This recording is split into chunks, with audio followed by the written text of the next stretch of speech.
हरियाणा चौपाल में आपका स्वागत है और मैं हूं आपके साथ लोकेश लकी जगबानी। खबरों की शुरुआत विस्तार के साथ।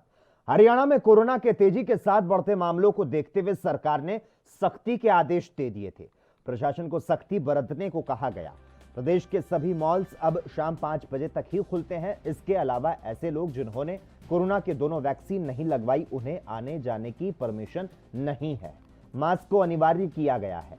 अगर कोई सरकार के नियमों का पालन नहीं करता तो उस पर जुर्माना लगाने की खुली छूट प्रशासन को दे दी गई है, ताकि जनता कोरोना के नियमों का पालन करे और कोरोना की संभावित तीसरी लहर से बचा जा सके।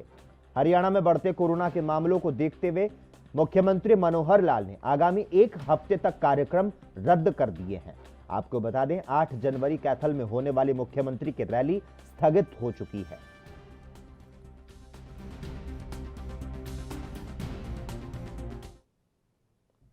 कुरुक्षेत्र के शाहबाद उपमंडल पहुंचे गृह मंत्री अनिल विज ने थाने का औचक निरीक्षण किया तो बड़ी कार्रवाई करते हुए 3 पुलिस अधिकारियों को निलंबित कर दिया। दरअसल गृह मंत्री अनिल विज को शिकायत मिल रही थी कि शाहबाद थाने में सब कुछ दुरुस्त नहीं है, जिस पर मंथन करते हुए उन्होंने शाहबाद थाने पर पहुंचकर औचक निरीक्षण किया और पुलिस की कार्यशैली में खामियां मिली तो तत्काल कड़ी कार्रवाई की। निलंबित अधिकारियों में थाना प्रभारी प्रेमचंद सहित 1 उप निरीक्षक और सहायक उप निरीक्षक शामिल हैं। गृह मंत्री अनिल विज ने 2 टूक शब्दों में पुलिस कर्मियों को नसीहत दी कि आपको अपनी कार्यशैली में सुधार करना होगा और लोगों को सड़कों पर धक्के नहीं खाने दूंगा।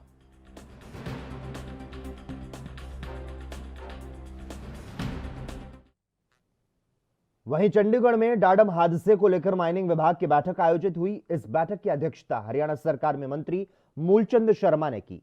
इस बैठक के बाद मंत्री मूलचंद शर्मा मीडिया से रूबरू हुए और बैठक में लिए गए फैसलों के बारे में जानकारी दी, तो साथ ही अन्य मसलों पर भी उन्होंने प्रतिक्रिया दी। 1 जनवरी को जो हादसा हुआ, कितने लोगों को अपनी जान गंवानी पड़ी और कितने लोग इंजर्ड हुए, उस सारी मैंने मीटिंग ली थी। क्या क्या इस पर अब तक कार्रवाई हुई है और कितने लोग इसमें अभी अस्पताल में हैं और किस कारण ये इस तरह का हादसा हुआ, इस पर हम पूरी मीटिंग ली। उन मीटिंग में जानकारी के साथ साथ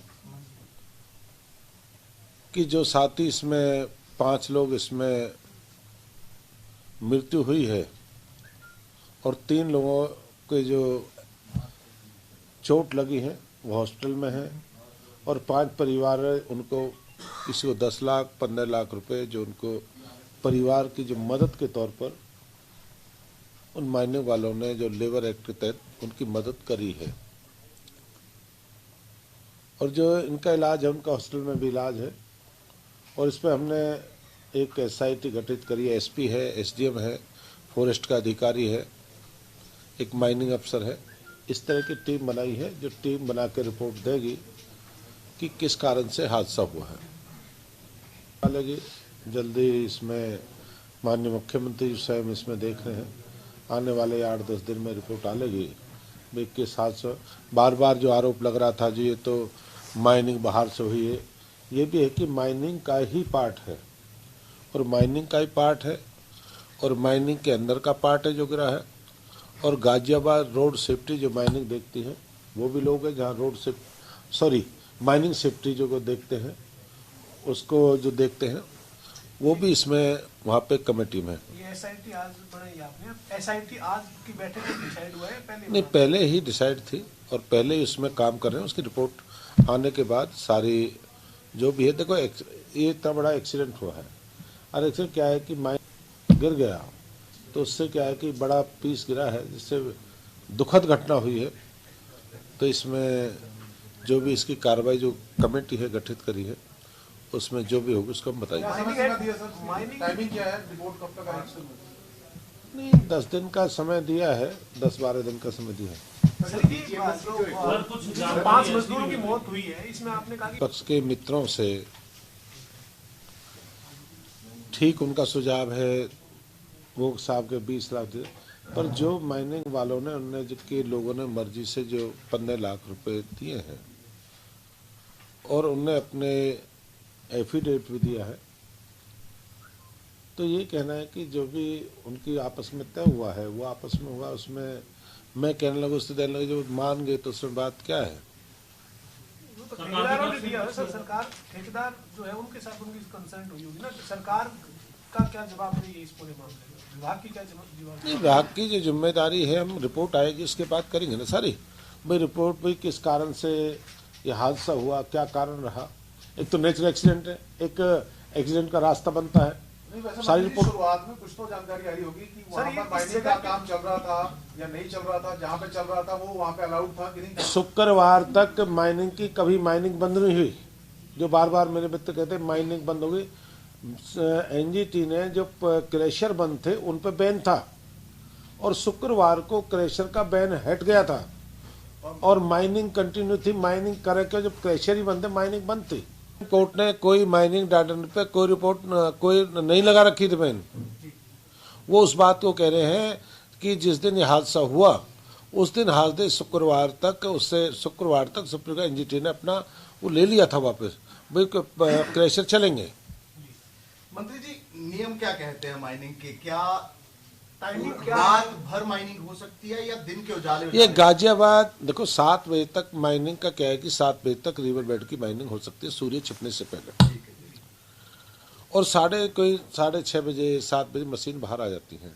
और कहीं पर गाजियाबाद माइनिंग जो सेफ्टी होती है उनके परमिशन वो देते हैं, भाई वो कितने घंटे की परमिशन देते हैं। इसमें जो सेंटर की तरह गाजियाबाद माइनिंग जो है वो भी है। सर ये उसके बाद नहीं होनी चाहिए हम सारे तो इंश्योर कैसे हमने ये कहा है जितनी भी अपनी माइनिंग है, माइनिंग की बाउंड्री होनी चाहिए कि माइनिंग अगर मेरी 25 हेक्टेयर की माइनिंग है और 25 हेक्टेयर की माइनिंग होनी चाहिए, 25 हेक्टेयर के पिलर होने चाहिए। भाई माइनिंग कहते ये अवैध है, हम कहेंगे इस पिलर के बीच में ये वैध है। पिलर लगवाएंगे वहाँ पर? एक पिलर खड़े होना चाहिए, पिलर होना चाहिए नियम से। 89 मीटर की परमिशन थी, 109 मीटर खोदा गया है। आपके पास कोई आंकड़ा नहीं है इस मामले में? और गार्डन वाला 2018 में और भाई 10 साल मैंने के कहा लीज पे। सारी हमारी रिपोर्ट आएंगे, मैं सारी बता ही दूंगा।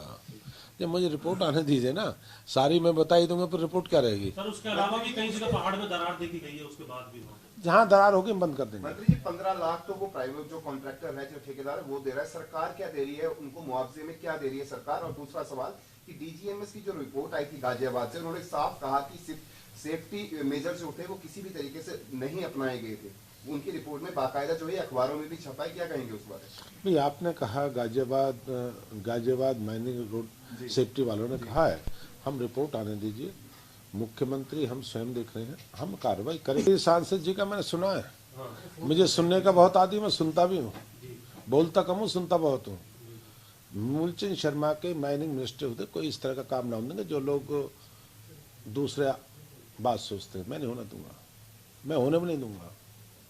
हमने जब रेवेन्यू को 1033 करोड़ कराया, हमने रेवेन्यू को 300 करोड़ नहीं रहने दिया।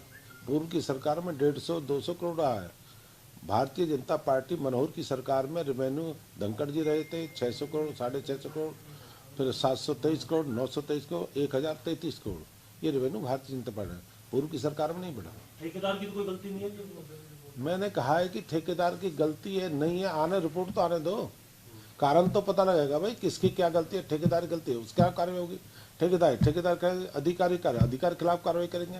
भाई आप क्या कर रहे थे, रिपोर्ट तो आने दीजिए ना। सर अब आप कितनी हरियाणा सरकार पंचायतों को आर्थिक रूप से सशक्त बनाने के लिए आपको यहां पर जानकारी देने के लगातार प्रयास करती नजर आ रही है।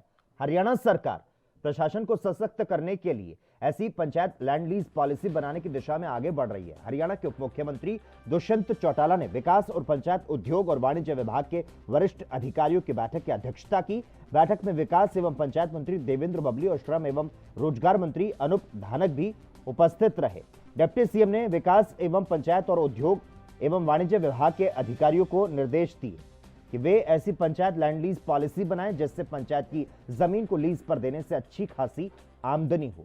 इस आमदनी से गांव में ज्यादा से ज्यादा विकास हो सकेगा। अगर गांव में पंचायती जमीन पर उद्योग लगाए जाएंगे तो स्थानीय युवाओं के लिए रोजगार के अवसर पैदा हो सकेंगे।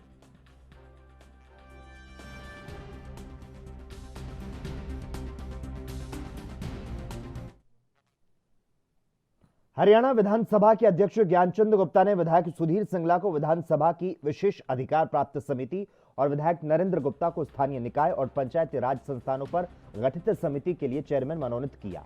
विधानसभा सचिवालय द्वारा जारी एक अधिसूचना के अनुसार विधायक नीरज शर्मा को स्थानीय निकाय और पंचायती राज संस्थानों की समिति और विधायक शैली चौधरी को जन स्वास्थ्य, सिंचाई, बिजली और लोक निर्माण समिति का सदस्य मनोनीत किया है।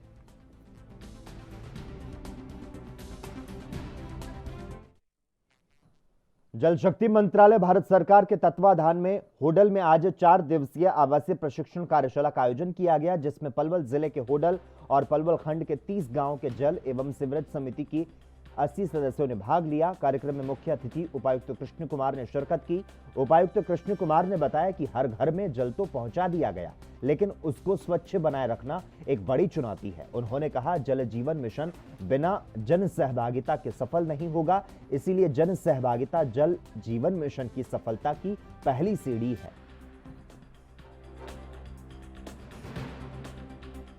जल जीवन मिशन में हमारा लक्ष्य है कि हर घर में नल से जल पहुँचे। उसी श्रृंखला में आज होडल में प्रशिक्षण कार्यक्रम का आयोजन हो रहा है, जिसमें हम पब्लिक रिप्रेजेंटेटिव्स को, विभिन्न विभागों के कर्मचारियों को और पब्लिक हेल्थ के लोगों को, सबको हम सेंसिटाइज कर रहे हैं कि हर घर में जल के साथ हमारी कुछ जिम्मेदारियां भी बनती है, तो उसको कैसे इफेक्टिव रूप से उस मैसेज को नीचे तक लेके जाना है, जल संरक्षण करना है। और जो जल जीवन मिशन है उसका जो इम्प्लीमेंटेशन हो रहा है उसको कैसे प्रभावी बनाया जाना है। इसलिए ये 4 दिवसीय रेजिडेंशियल ट्रेनिंग यहाँ पे चल रहा है और ये बहुत ही प्रभावी रहेगा। और जो लोग यहाँ से ट्रेन होंगे वो आगे जाके विलेजेस में जाके विलेजर्स को और इस बारे में मोटिवेट करेंगे, अवेयर करेंगे। 2022 में होने वाले उत्तर प्रदेश चुनाव को लेकर यूपी और हरियाणा के अधिकारियों की संयुक्त बैठक हुई। इस बैठक में पलवल जिले के जिला उपायुक्त कृष्ण कुमार, जिला पुलिस अधीक्षक राजेश दुग्गल और यूपी के डीसी दीपक कुमार चहर, एसपी गौरव ग्रोवर के साथ अन्य अधिकारी मौजूद रहे। इस बारे में पलवल जिले के उपायुक्त कृष्ण कुमार ने जानकारी देते हुए बताया कि यूपी में 2022 में होने वाले चुनावों को शांतिपूर्ण तरीके से संपन्न कराया जाए, इसी को लेकर बैठक की गई। जिला उपायुक्त कृष्ण कुमार ने कहा कि उन्होंने यूपी के अधिकारियों को आश्वासन दिया है कि पलवल जिले के सभी अधिकारी यूपी में होने वाले चुनावों को लेकर सतर्क हैं और जो यूपी से लगती सीमा है सभी पर नाकाबंदी की जाएगी और चुनावों को शांतिपूर्ण तरीके से कराया जाएगा। हमारा एडजॉइनिंग डिस्ट्रिक्ट यूपी में हमारा एडजॉइनिंग डिस्ट्रिक्ट मथुरा है और वहाँ पे अभी चुनाव होने हैं और ये चुनाव को शांतिपूर्ण कराने के लिए दोनों जिला के अधिकारियों की आपस में कोऑर्डिनेशन मीटिंग थी, जिसमें जो भी सहयोग हमारी तरफ से, पलवल की तरफ से रहेगा कानून व्यवस्था बनाने के लिए या बाकी गतिविधियों को स्मूथली इलेक्शन को कंडक्ट करने के लिए मथुरा में, उसमें जो भी सहयोग पलवल से रहेगा वो सुनिश्चित करने के लिए यहाँ पे मीटिंग हुई है। सभी अधिकारियों का आपस में तालमेल और चर्चा हुई है और जो भी इलेक्शन को स्मूथली कंडक्ट कराने के लिए जो भी सहयोग हमारे अधिकारियों का उधर से रहेगा वो हम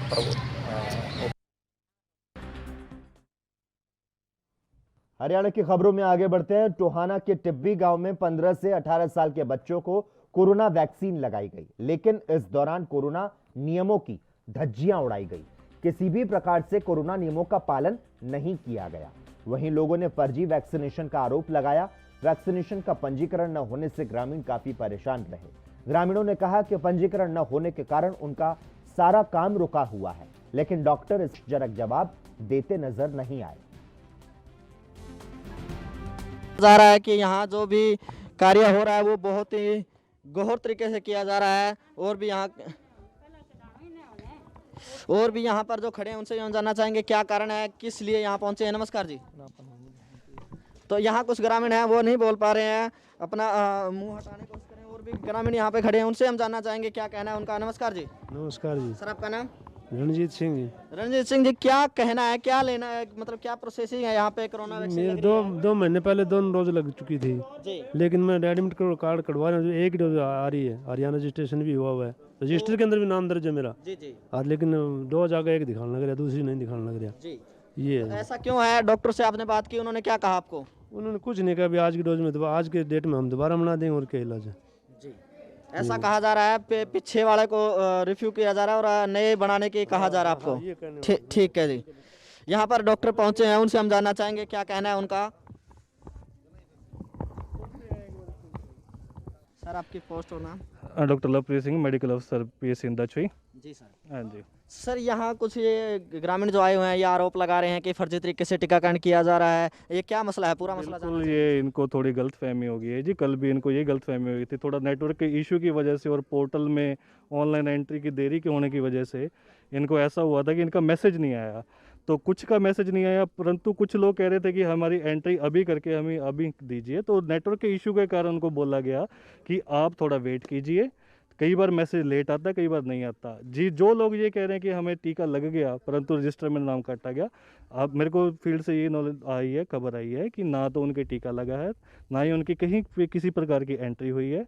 वो इसी बात के लिए गुस्सा है कि हमारा अभी का अभी करके अभी कर दे, क्योंकि ये ऑनलाइन पोर्टल का है। ऑनलाइन में कई बार देर भी हो जाती है, कई बार मैसेज भी नहीं आता है, कई बार कुछ आईडी चेंज करनी पड़ती है।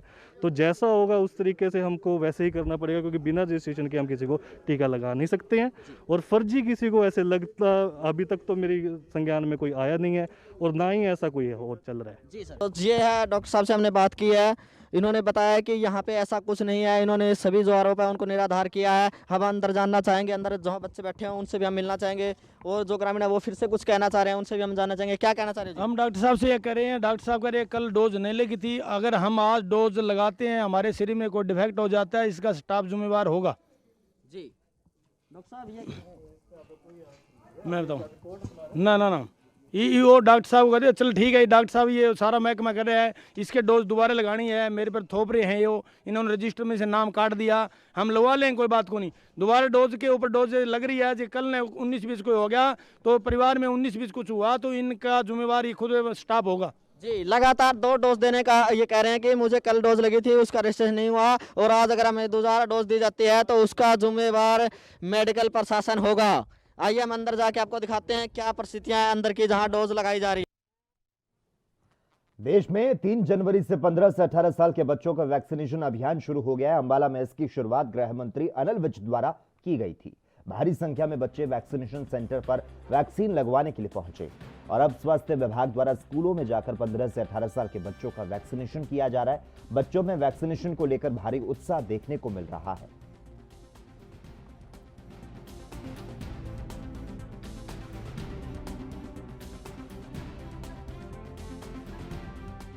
हमारे स्कूल में वैक्सीन लगवाने का हमें मौका मिला और हम इस बारे में बहुत उत्साह है सारे बच्चों में कि हमें वैक्सीन लगवाने का मौका मिल रहा है और अब हम बिना डर के कहीं पे भी जा सकते हैं।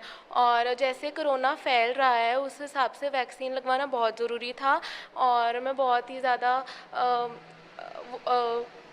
खुश हूँ कि हमें अपने स्कूल में ही वैक्सीन लगवाने का मौका दे दिया गया। स्कूल की तरफ से कुछ गाइडलाइंस दी गई थी कि 2 गज की दूरी बनाए रखें, सैनिटाइज करें हाथों को और मास्क पहन के रखें, तो हमने उस सब चीज़ों का पालन करते हुए वैक्सीन लगवा ली है। मेरे मन में बहुत उत्साह है इसके लिए, वैक्सीन लगाने के प्रति, और इसका कोई हमें डर नहीं है। ये हमारे लिए सुरक्षा का एक वही है और ये हमें बचा रहा है। जैसे बहुत बीमारियाँ फैल रही है तो ये हमारे लिए बहुत ज़रूरी है और हम सब बच्चों को लेना चाहिए इसको, कि मास्क पहन के रखिए और 2 गज ज़रूरी है दूरी और आज हमारे यहाँ वैक्सीनेशन कैंप हो रहा है और जो सरकार का है कि 15 से लेकर 18 साल के एज ग्रुप के बच्चों को, तो उसी में उत्साह की तो ये बात है कि आज केवल बच्चे ही नहीं, काफ़ी पेरेंट्स भी साथ में मौजूद थे।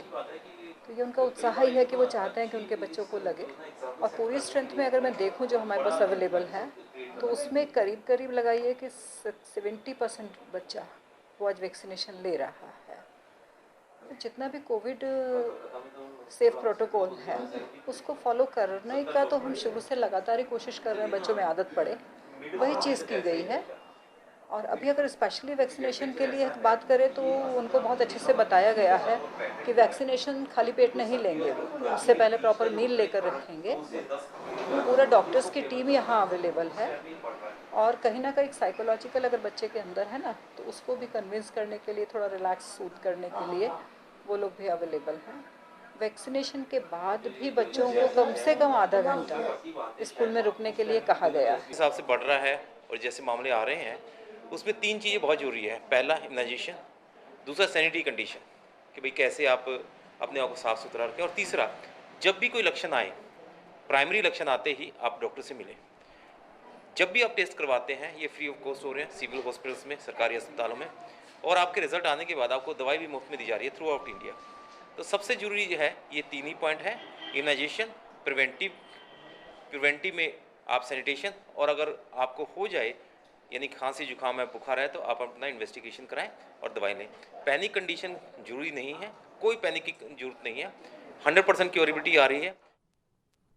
हरियाणा के यमुनानगर में आज 4 और नए ओमिक्रॉन केस सामने आए, जिसके बाद यमुनानगर जिले में ओमिक्रॉन से प्रभावित लोगों की संख्या बढ़कर 7 हो गई है।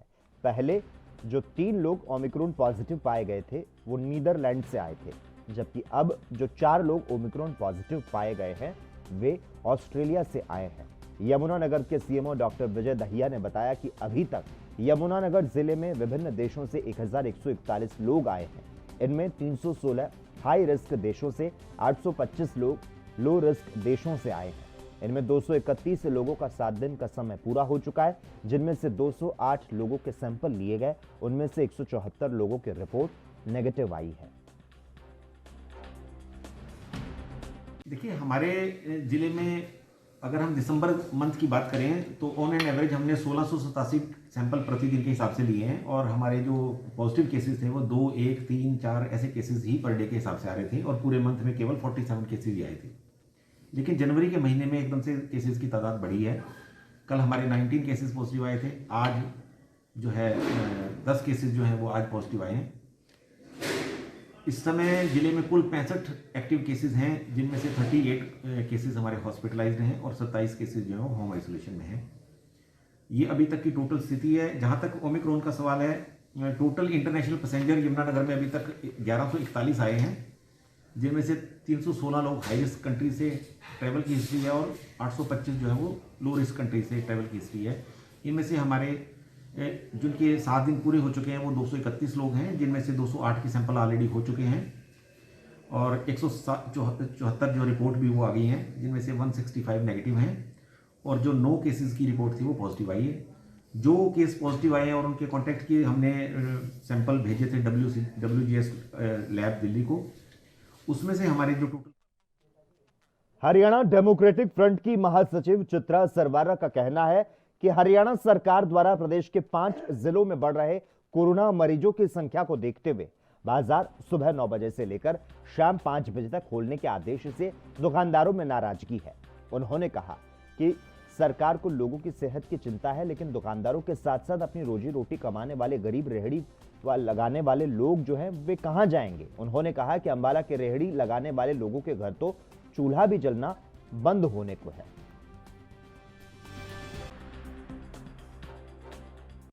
हाल ही में ओमिक्रॉन के नए वेरिएंट जो कोरोना के आए हैं, इनके बढ़ते हुए केसेस को देखते हुए हरियाणा प्रदेश की सरकार ने 4 प्रमुख जो हमारे शहर हैं जहां पर केसेस बहुत ज़्यादा आ रहे थे वहां पे एक मिनी लॉकडाउन लगाया है।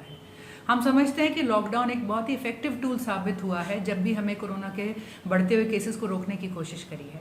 लेकिन सरकार से आज एक हम गुजारिश करना चाहेंगे, जो सिर्फ हमारी तरफ से हरियाणा डेमोक्रेटिक फ्रंट की तरफ से नहीं है, बल्कि इन सभी शहरों में हर दुकानदार की, छोटे बड़े रेडी फड़ी वाले से भी आ रही है, और वो ये है कि लॉकडाउन को कुछ इस तरह से लगाया जाए कि ना केवल हम कोरोना से होने वाले खतरे को रोक सकें, लेकिन आर्थिक मौतें जो बिजनेसेस की कोरोना की वजह से और खास तौर पर लॉकडाउन की वजह से हुई हैं, उन मौतों को भी हम रोक सकें।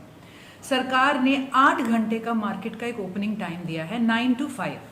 हम समझते हैं इस बात को, लेकिन हम सरकार से ये कहना चाहेंगे कि रेवाड़ी बस स्टैंड पर जहां मास्क न लगाने वाले कई यात्रियों के जिला प्रशासन द्वारा चालान काटे गए, बावजूद इसके बसों में यात्रा कर रहे कुछ लोगों ने मास्क नहीं लगाया था। लेकिन मीडिया का कैमरा चलते हुए देख उन्होंने तरह तरह के बहाने बनाए। यात्रियों से खचाखच भरी बस की इन तस्वीरों को देखकर यही लगता है कि 2 गज की दूरी, मास्क जरूरी स्लोगन कहीं मजाक ना बन जाए। सरकार की गाइडलाइन है कि 1 तारीख के बाद जो भी पब्लिक प्लेसेस है जिनमें भीड़ भाड़ बहुत ज़्यादा होती है, जैसे कि रेलवे स्टेशन हो गया, बस स्टैंड हो गया, आपके मॉल्स वगैरह हो गए और भी ऐसी जगह हैं जहाँ पर क्राउड बहुत ज़्यादा होता है, उस पे सरकार की पैनी नज़र है। सरकार की ये गाइडलाइन है कि 1 तारीख के बाद जिस भी बंदे ने एक भी डोज़ नहीं लगवाई या फिर उसके पास मास्क नहीं है, मास्क नहीं लगा रखा उसने, सोशल डिस्टेंसिंग का पालन नहीं कर रहा है, तो उन बंदों का चालान करने के लिए सरकार ने दिशा निर्देश जारी किए हैं। तो उसी के क्रम में हमारे यहाँ बस स्टैंड पे भी अब हम चेकिंग कर रहे हैं। जो बंदे चालान, जिन्होंने मास्क नहीं लगा रखे, उनके चालान की प्रक्रिया जारी है। हम लगातार चालान करने लग रहे हैं। सर, लगातार जिस तरीके से सरकार भी कह रही है, मीडिया भी बार बार कह रहा है कि 2 गज की दूरी और मास्क ज़रूरी, लेकिन हमने ये देखा, ठीक है आप लोग चालान काट रहे हैं, आप अपनी ड्यूटी कर रहे हैं, लोगों को भी सफ़र करना है, वो भी जाएंगे, लेकिन बसों के अंदर हम देख रहे हैं कि 2 गज की दूरी तो कहीं नज़र आ ही नहीं रही। क्या इसके लिए भी कोई आगे सरकार तक बात पहुँचाई जाएगी? इसके लिए भी बिल्कुल सही है कि सरकार तक बात पहुंचाई जाएगी कि एक सीट छोड़ के एक सीट पर सवारी बैठाई जाए। और इसी के साथ ही हरियाणा चौपाल में बस इतना ही। देश और दुनिया के तमाम अहम खबरों के लिए लगातार आप देखते रहिए ANB न्यूज़।